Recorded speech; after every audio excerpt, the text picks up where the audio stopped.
É, a Luiz, se aviação. você tivesse hoje de frente com um menino de 18 anos que tá começando a investir. Falei um menino porque eu já tô perto dos 40. O que que você falaria pra ele? Luiz, eu quero começar a montar meu patrimônio. Você acha que eu devo focar mais em empresas de crescimento ou não? Foco mais nas empresas que pagam bons dividendos, que são mais estáveis. Lembrando que ele tá começando, né? O que que Uhum. você acha sobre isso? Olha, eu daria a mesma dica, eu faria exatamente a mesma coisa que o meu pai fez pra mim. Ele me deu essas ações da Ultrapar. Por 2 ou 3 anos, eu só tive ações da Ultrapar na minha carteira, porque com R$ 300 eu comprava ainda no fracionário essas ações.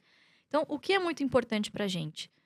É muito melhor você ter poucas empresas na carteira e muitas ações dessas empresas do que um caminhão de empresa na carteira com pouquíssimas ações de cada uma.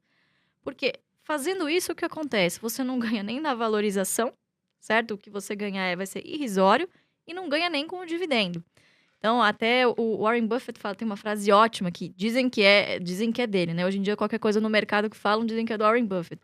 Que é muito mais fácil você encontrar poucos e bons negócios do que muitos bons negócios. Se for assim, é melhor você investir no índice logo de uma vez, num fundo passivo, que aí você sempre vai bater as carteiras ativas. Mas se for para fazer um stock picking, ou seja, selecionar empresas, não faz sentido você ter um caminhão de empresa ali. Então, para esse jovem que está começando, eu diria, poxa, pega esses seus R$ 200. Inclusive, eu trouxe até aqui um breve simulador que a gente tem na nossa plataforma que chama GF+, é um simulador histórico. Se você, há 5 anos atrás, e claro, a gente não consegue prever o futuro, então temos que olhar o passado, tivesse investido apenas R$ 1.000, pegado lá aquele dinheirinho que a sua mãe deixou para você na poupança, enfim, você recebeu uma graninha a mais, colocou R$ 1.000 em Taesa.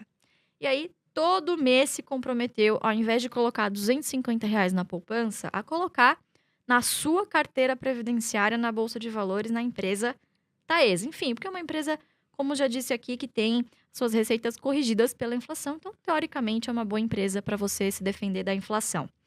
Em apenas 5 anos, você teria acumulado R$ 30.800 em patrimônio. Sendo que você teria desembolsado 16 mil. Mas como assim? Eu tirei 16 mil do bolso e tenho 30? Como que isso é possível? 1, tempo, só com paciência e disciplina. E 2, reinvestimento dos dividendos, tá? Então, 16 mil teria saído do seu bolso, 5.900 teria saído do bolso da Taesa, te patrocinando ali todo ano para você pegar esse dinheiro e reinvestindo e construindo um patrimônio aí de R$ 30.000. Isso na poupança jamais seria, Infelizmente. infelizmente, jamais seria possível, né? E o que eu acho bacana que você tá falando, essa questão toda de. Eu escuto muito isso que o André falou, todo dia no meu Instagram. Por exemplo, Carol, eu tenho R$ 500, mas eu não faz sentido eu investir, não vai dar pra nada. Ou então, aqueles R$ 100 eu prefiro ir num restaurante, gastar ou no bar, tudo. E muitas vezes, você tá lá no bar, com um monte de gente que não te acrescenta nada, torrando o seu cartão de crédito, torrando dinheiro. E a gente vê muito isso, infelizmente. E o que eu vejo em você e também no seu pai? Vocês não são de ostentar, né? Eu não vejo uma. Não. Assim, não que eu seja contra, porque eu acho que cada um faz o que quer. Mas não vejo você falar de Lamborghini, não vejo Ferrari, não vejo, assim, grandes ostentações. E hoje, tem aquelas pessoas que são ricas e gostam muito de ostentar. E isso acontece muito, né, Luiz? A gente vê. E também tem aquelas que também não são ricas, mas também estão andando de Lamborghini. É aquela Aí mora famosa. o perigo. É aquela famosa Lamborghini que tá dividida lá em não sei quantas vezes, né, Will? O cara, eita, divide a Lamborghini, não tem dinheiro nem pra pagar gasolina, que tá cara, viu? Eu acho que é gasolina, não sei se é. E ostenta muito, né? Isso acontece. Isso é uma coisa muito ruim que a gente vê nos jovens, essa fixação por ostentação, né? Não tem problema você ter bens materiais, você conquistar sonhos, comprar coisas, né? Querer ostentar, não tem problema. O problema é o timing, né? Custa muito caro você fazer isso muito cedo. Para impressionar alguém ou assim, o que quer que seja. A gente, por mais que sempre tivemos um patrimônio assim significativo, a gente sempre viveu confortavelmente, mas sem luxos. Eu nunca tive, por exemplo, mesada, como eu disse pra vocês. Não tinha. Não fui aquela herdeira, que meu pai nem me chama de herdeira, ele me chama de sucessora. Ele fala, é diferente. É diferente, filha, é diferente. Então, eu nunca tive o cartão Black limitado. Não, meu pai sempre me forçou a querer que eu conquistasse as minhas coisas, né? Porque cavalo dado não se olha os dentes Com e você também não certeza. valoriza muito, né? Então, ele sempre puxou a minha orelha nesse sentido de estudar, correr atrás, fazer o que você ama. Ele nunca, de maneira alguma, me forçou a ser sucessora dele, de maneira alguma. Isso aconteceu de maneira muito natural, acho que estava no sangue mesmo, tinha que acontecer. Então, a gente sempre viveu muito confortavelmente e muito disso tem a ver com a história humilde dele.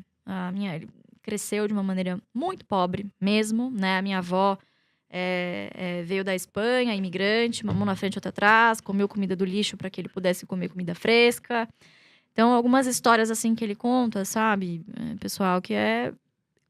Como que você vai gastar dinheiro com uma Lamborghini se seu primeiro banho quente foi aos 10 anos? Sim. E que Sabe? bonito saber essa história do Barsi, porque isso serve de lição de casa, né? Que nem nossos pais também.